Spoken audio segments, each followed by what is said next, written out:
जब मैं स्कूल में था तब मेरी स्कूल फीस हार्डली 500 रुपए पर मंथ हुआ करती थी, वो भी बिकॉज जिस स्कूल में मैं पढ़ता था वो कंपैरेटिवली अच्छी थी। लेकिन जो मेरे बाकी फ्रेंड्स थे उनकी फीस तो पर मंथ सिर्फ 40 से 50 रुपए हुआ करती थी। और ये मैं बात कर रहा हूँ 2005-6 की, जब मैं 6th स्टैंडर्ड में था। इवन अगर हम और पीछे जाए तो मेरे पापा की स्कूल फीस तो उससे भी कम थी। लेकिन अगर हम आज की बात करें तो स्कूल की फीस तो छोड़ो, प्री स्कूलिंग की फीस ही लाखों में चली गई है। और इस बात को प्रूव करने के लिए मैंने डायरेक्टली कुछ पेरेंट्स के साथ बात की। जरा इन क्लिप्स को ध्यान से देखना। तो मेरी बेटी अभी 4 साल की है, सीनियर केजी में है और उसका टोटल खर्चा अप्रॉक्सीमेट 1,27,000 टू 1,30,000 के बीच में आता है। तो मेरा बच्चा अभी जूनियर केजी में है और वो 3 साल का है। तो अभी स्कूल की फ़ीस उसकी 1 साल की 1,10,000 तक तो आती ही है। 1,10,000 20,000 ऐसा 1,20,000 तक आता था। 43,000 आता है। सुना आपने, 5 से 10 साल के बच्चों की फीस ही हर साल 1 लाख रुपए के ऊपर जा रही है। और ये तो मैंने आपको सिर्फ कुछ ही वीडियोस दिखाई है। इस वीडियो में आगे मैं आपको इससे भी ज्यादा शॉकिंग क्लिप्स दिखाने वाला हूँ, जिन्हें देखने के बाद आपको पता चलेगा कि क्यों इन प्राइवेट स्कूल की फीस इतनी ज्यादा बढ़ रही है। जहां मेरे टाइम में 5-6 हजार रुपए में पूरे साल का टॉप नॉच एजुकेशन मिलता था, उसके लिए आज पेरेंट्स को लाखों रुपए क्यों देने पड़ रहे हैं। शायद आपको लग सकता है कि भाई इन्फ्लेशन की वजह से महंगाई बढ़ गई है, पेट्रोल, एलपीजी, रियल एस्टेट, इन सब चीजों के प्राइसेस बढ़ गए हैं, तो ऑब्वियसली एजुकेशन के प्राइसेस भी बढ़ेंगे। तो यहाँ पर आप गलत हो, क्योंकि भारत का इन्फ्लेशन रेट इतना भी नहीं बढ़ा है कि स्कूल लेवल के एजुकेशन के लिए लाखों रुपए लग जाए। तो फिर एक्चुअल रीजन क्या है? Let's find out. देखो, भारत में 14,89,115 स्कूल्स हैं, जिनमें अराउंड 26.5 करोड़ स्टूडेंट्स एनरोल्ड हैं। ये मैं भारत के टोटल स्कूल्स की बात कर रहा हूँ, जिनमें केवीज यानी केंद्रीय विद्यालय, नवोदय स्कूल्स, प्राइवेट स्कूल्स और गवर्नमेंट स्कूल्स, ये सभी टाइप के स्कूल्स शामिल हैं। इस वीडियो में इन सभी स्कूल्स के बारे में मैंने डिटेल में डिस्कस किया है, वो आपको आगे वीडियो में पता चली जाएगा। चलो, तो अभी के लिए हम पर्टिकुलरली प्राइवेट स्कूल्स की बात करें तो 2022 के डेटा के अकॉर्डिंग भारत में 3,40,753 प्राइवेट स्कूल्स है, जिनमें अराउंड 9 करोड़ स्टूडेंट्स एनरोल्ड है, जो भारत के टोटल स्टूडेंट्स का 1/3 होता है। अब देखो, इकोनॉमिक टाइम्स की एक रिपोर्ट के अकॉर्डिंग आज की डेट में एक बच्चे को 3 साल की एज से लेकर 17 साल की एज तक एजुकेशन प्रोवाइड करने के लिए उसके पेरेंट्स को 30 लाख रुपए खर्च करने पड़ते हैं। यानी हर साल 2 लाख से भी ज्यादा खर्चा आता है एक बच्चे को प्राइवेट स्कूल में पढ़ाने के लिए। कुछ पेरेंट्स के लिए ये फीस इतनी ज्यादा है कि 2021 में 40 लाख स्टूडेंट्स को प्राइवेट स्कूल में से एडमिशन निकलवा कर गवर्नमेंट स्कूल में स्विच करना पड़ा था। और यहाँ तक कि कुछ स्कूल्स ने तो स्टूडेंट्स की ट्रांसफर सर्टिफिकेट तक देने से मना किया, क्योंकि उनके पेरेंट्स स्कूल की फीस पे नहीं कर पाए। अहमदाबाद के संजय कुमार वाघेला, जो एक ड्राइवर है, वो उनके बेटे की 18,000 रुपए की फीस पे नहीं कर पाए, इसीलिए उस स्कूल ने उनकी बेटी का ट्रांसफर सर्टिफिकेट ही उनको वापस नहीं दिया। और टीसी के बिना आप किसी भी दूसरे स्कूल में एडमिशन ही नहीं कर सकते हो। यानी इन स्कूल्स के लिए राइट टू एजुकेशन से ज्यादा फीस इंपॉर्टेंट हो चुकी है। देखो, बच्चों की स्कूल फीस साल दर साल बढ़ने ही वाली है, और ये फीस चाहे कितनी भी बढ़ती जाए तो भी बच्चों के एजुकेशन में कॉम्प्रोमाइज नहीं किया जा सकता। स्कूल फीस बढ़ने के कई सारे सोशो इकोनॉमिक रीजंस हो सकते हैं। जब हम अपने बच्चों के फ्यूचर और उनके एजुकेशन के बारे में सोचते हैं तो अक्सर ये इन्वेस्टमेंट ऑप्शन मिस कर देते हैं, which is max life child ULIP policy. इस पॉलिसी में आपका पैसा इक्विटी या डेट में इन्वेस्ट होता है, और इसमें आप अनलिमिटेड फंड स्विच कर सकते हो, विच मींस अगर मार्केट ऊपर है तो आप इक्विटी में स्विच कर सकते हो, और अगर मार्केट डाउन है तो आप डेट में स्विच कर सकते हो, और वो भी बिना किसी एडिशनल चार्जेस के। सबसे जरूरी बात इसमें यह है कि समझो आप 15,000 रुपए मंथली पे कर रहे हो फॉर 15 ईयर्स, और भगवान ना करे कि आपको कुछ हो जाता है तो आपकी फैमिली को एक लाइफ कवर मिलेगा अराउंड 27 lakhs, और आपकी फैमिली को 18,000 रुपए मिलेंगे एवरी मंथ, ताकि आपके बच्चों को उनकी ड्रीम सैक्रिफाइस ना करनी पड़े। कंपनी आपके बिहाफ में 15,000 रुपए इन्वेस्ट करेगी to keep your maturity amount secured, which can be up to 1.21 crore. इस तरह से इवन स्कूल फीस बढ़ेगी तो भी आप प्रिपेयर्ड रहोगे। इस प्लान का लिंक मैंने डिस्क्रिप्शन में दिया है, do check that out.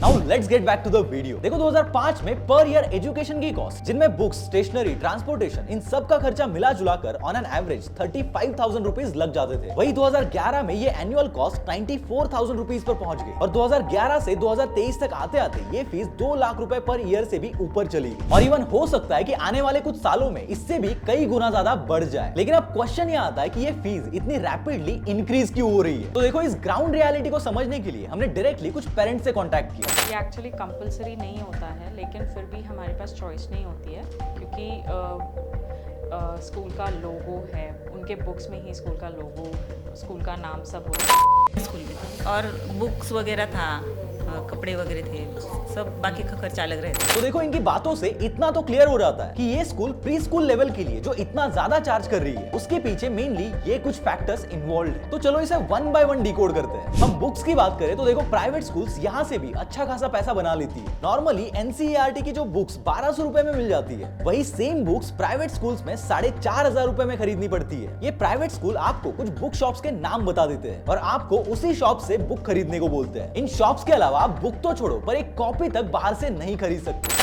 Book school से ही लेने पड़ते थे, बाहर अलाउड नहीं था। उसके लिए बुक्स है तो वो स्कूल से ही लेने पड़ते हैं। और तो और बुक्स के साथ उन्हें लगने वाली कवर, स्टेशनरी और नोटबुक्स, ये सारी चीजें भी पेरेंट्स को उन्हीं शॉप से लेनी पड़ती है। वैसे रूल्स के अकॉर्डिंग प्राइवेट स्कूल्स एनसीईआरटी के अलावा और भी बुक्स कोर्स में ऐड कर सकती है, लेकिन उन्हें खरीदने के लिए पेरेंट्स को फोर्स नहीं कर सकती। लेकिन फिर भी ये स्कूल्स पेरेंट्स को कहते हैं कि अगर वो बुक्स नहीं खरीदेंगे तो अपने बच्चे का एडमिशन कहीं और करवा लो। इन प्राइवेट पब्लिशर्स की बुक्स की प्राइस नॉर्मल प्राइस से 7 से 8 गुना एक्सपेंसिव होती है। जाता था 20-30 हजार रुपए। और जानबूझकर ये लोग प्रीवियस ईयर के सिलेबस में छोटे मोटे चेंजेस कर देते हैं ताकि हर साल नए बैच को नई बुक्स खरीदनी पड़े। और मैं आपको बता दूं कि अमेरिका जैसी डेवलप्ड कंट्री में भी प्रीवियस बैच के स्टूडेंट्स के बुक्स नई बैच को दिए जाते हैं, लेकिन हमारे यहाँ ऐसा नहीं होता क्योंकि पेरेंट्स से पैसे जो निकलवाने हैं। 2019 के एक रिपोर्ट के अकॉर्डिंग ये प्राइवेट स्कूल्स सिर्फ स्टडी मटेरियल और स्टेशनरी सेल करके हर साल ऑन एन एवरेज 50 लाख रुपए से ज्यादा कमा लेते हैं। आजकल ये स्कूल कम और बुक सेलर ज्यादा बन गई है। इन स्कूल्स ने पेरेंट्स को एटीएम मशीन समझ कर रखा है कि जब उनका मन चाहे तब वहां से पैसे निकाल लेंगे। बुक्स, नोटबुक्स और स्टेशनरी के साथ साथ इन लोगों ने स्कूल यूनिफॉर्म तक स्कूल से खरीदने के लिए कंपलसरी कर रखा है।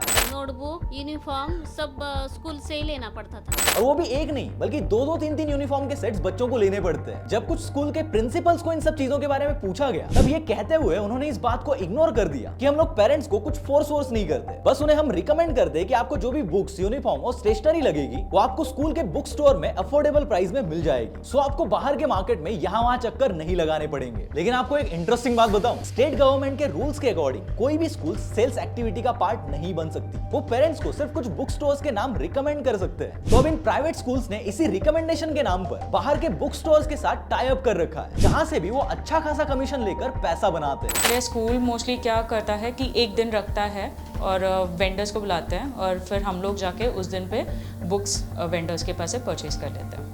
स्कूल यूनिफॉर्म्स के लिए भी एक वेंडर को हमें बताती है। आज के टाइम धड़ाधड़ से स्कूल फीस बढ़ने के पीछे बहुत सारी स्कूल्स ये भी रीजन बताते हैं कि उनकी स्कूल में जो टीचर्स होते हैं उनकी सैलरीज भी बहुत ज्यादा होती है, और वो ये सब बातें आपको ऑन पेपर प्रूव भी करके दिखा देंगे। लेकिन क्या आपको पता है कि इसके पीछे भी एक बहुत बड़ी डार्क रियलिटी है। अभी जनवरी 2023 की बात है, ग्रेटर नोएडा के एक प्राइवेट स्कूल में पढ़ाने वाली टीचर ने एक बहुत ही शॉकिंग बात कही थी। उन्होंने कहा कि उनके बैंक स्टेटमेंट पर तो मंथली सैलरी 25,000 रुपए शो होती है, बट एक्चुअल में उनकी जेब में सिर्फ 8,000 रुपए आते हैं। इवन कुछ टीचर्स ने ये तक कहा है कि सैलरी के तौर पर उनके अकाउंट में जो अमाउंट क्रेडिट होती है वो 2-3 दिनों में ऑटोमेटिकली डेबिट हो जाती है, क्योंकि स्कूल्स पहले से ही उनका एक साइंड चेक बुक स्कूल के पास रख लेती है, या फिर वो टीचर से खुद किसी एटीएम मशीन से पैसे निकालकर स्कूल मैनेजमेंट को रिटर्न कर देते हैं। ग्रेटर नोएडा के एमसी गोपीचंद कॉलेज के एक टीचर ने भी ऐसा ही क्लेम किया है कि उनकी ऑन पेपर सैलरी तो 45,000 रुपीज है, लेकिन उनको एक्चुअल में सिर्फ 25,000 रुपए मिलते हैं। लेकिन ये सब कुछ पता होते हुए भी ये टीचर्स ना कुछ कर पाते हैं और ना ही किसी को कुछ बता पाते हैं, क्योंकि उनको भी जॉब चले जाने का डर रहता है। और ये तो मैंने आपको बस 2-3 केसेस बताए, वरना इसकी लिस्ट बहुत लंबी है। धर्मेंद्र यादव जो टेक्निकल यूनिवर्सिटी टीचर्स एसोसिएशन के प्रेसिडेंट हैं, उन्होंने कहा है कि ये स्कैम सिर्फ ग्रेटर नोएडा के स्कूल्स में ही नहीं बल्कि भारत के बहुत सारे प्राइवेट स्कूल्स में चलता है। मतलब देखो, इन सब बातों से इतना तो क्लियर होता है कि ये प्राइवेट स्कूल्स फीस बढ़ाने के पीछे के जो रीजंस बताते हैं उनके बेसिक्स में ही फॉल्ट है, और ये बात इवन गवर्नमेंट को भी पता है। तो फिर अब क्वेश्चन ये आता है कि फीस के नाम पर पेरेंट्स को जो लूटा जाता है उसको कंट्रोल करने के लिए गवर्नमेंट कोई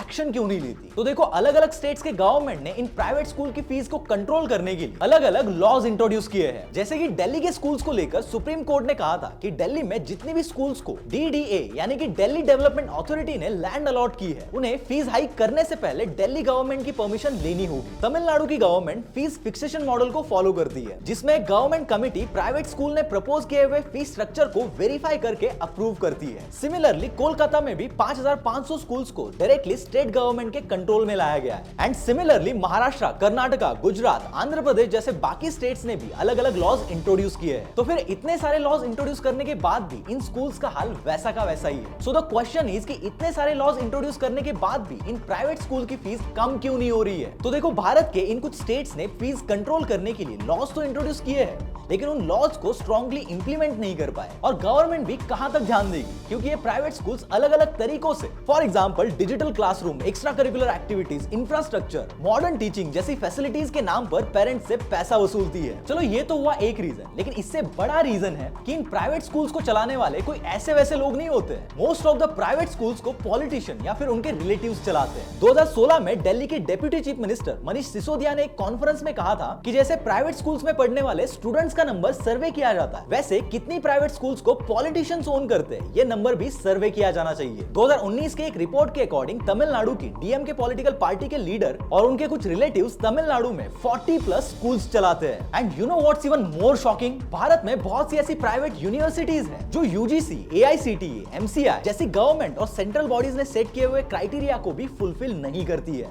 इवन यूजीसी और एआईसीटीई जैसी जो रेगुलेटरी अथॉरिटीज है वो इन यूनिवर्सिटीज के इलीगल कारनामों पर एक्शन लेने की पूरी कोशिश कर रही है, लेकिन जो कि इन यूनिवर्सिटीज को ये पॉलिटिशियंस और बड़े बड़े बिजनेसमैन चला रहे हैं, इसीलिए इनके सामने ये अथॉरिटीज टिक नहीं पा रही है। इसीलिए स्टेट गवर्नमेंट कितने भी लॉज इंट्रोड्यूस क्यों ना करे, लेकिन ये लोग इन्हें इंप्लीमेंट होने देंगे क्या, और इंप्लीमेंट किए भी तो उन्हें फॉलो करेंगे क्या। तो अब सबसे बड़ा सवाल आता है कि इस पे सॉल्यूशन क्या है। तो देखो, जैसे कि मैंने वीडियो के स्टार्ट में ही कहा था कि भारत में मेनली ये 4 टाइप के स्कूल्स है, KVs, Navodaya schools, private schools और government schools. And you will be shocked to know कि ये केवीज और नवोदय स्कूल्स आते तो गवर्नमेंट के अंडर में है, लेकिन रिजल्ट्स और क्वालिटी एजुकेशन के मामले में ये प्राइवेट स्कूल्स को भी पीछे छोड़ देते हैं। अभी मई 2023 में क्लास 12 के जो रिजल्ट्स डिक्लेयर हुए थे उसमें नवोदय स्कूल्स के रिजल्ट्स टॉप पर थे with the passing percentage of 97.5%। Navodaya के बाद सेकंड नंबर पे केवी यानी केंद्रीय विद्यालय थे, जिनमें टोटल 92.5% स्टूडेंट्स पास हो गए थे। और नवोदय और केवीज के बाद थर्ड नंबर पर प्राइवेट स्कूल्स के रिजल्ट्स थे जो थे 87.9%। और गवर्नमेंट स्कूल्स की बात करें तो सबसे पीछे यही स्कूल्स थी जिनमें सिर्फ 83.4% स्टूडेंट्स ही पास हुए थे। तो देखो, अगर हम इस डेटा को बारीकी से ऑब्जर्व करेंगे तो विल गेट टू नो कि अगर गवर्नमेंट, केवी और नवोदय स्कूल्स जैसी फैसिलिटीज, इनके जैसा education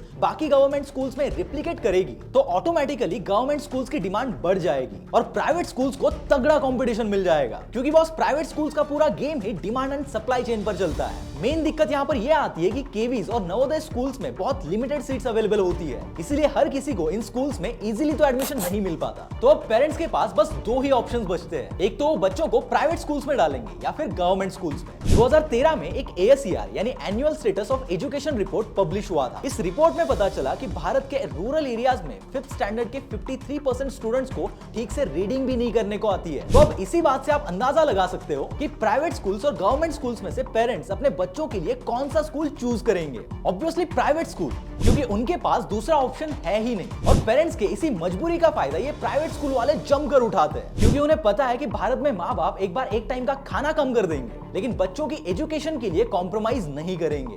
so the thing is कि गवर्नमेंट ने केवीज और नवोदय स्कूल्स का फॉर्मूला बाकी गवर्नमेंट स्कूल्स में रेप्लिकेट कर देना चाहिए, ताकि पेरेंट्स के पास एक अल्टरनेट ऑप्शन आ जाए। एक और चीज जो मुझे लगता है कि गवर्नमेंट ने करनी चाहिए वो है इन प्राइवेट स्कूल्स का टाइम टू टाइम इंस्पेक्शन करना। और देखो, मैं नहीं कह रहा हूं कि सभी प्राइवेट स्कूल्स में ये सब चीजें चलती है, पर जहां तक मैंने रिसर्च किया है बहुत सारी स्कूल्स में ये सब होता है। बाकी आपका इस पर क्या ओपिनियन है, कमेंट्स में जरूर बता दो। Thank you.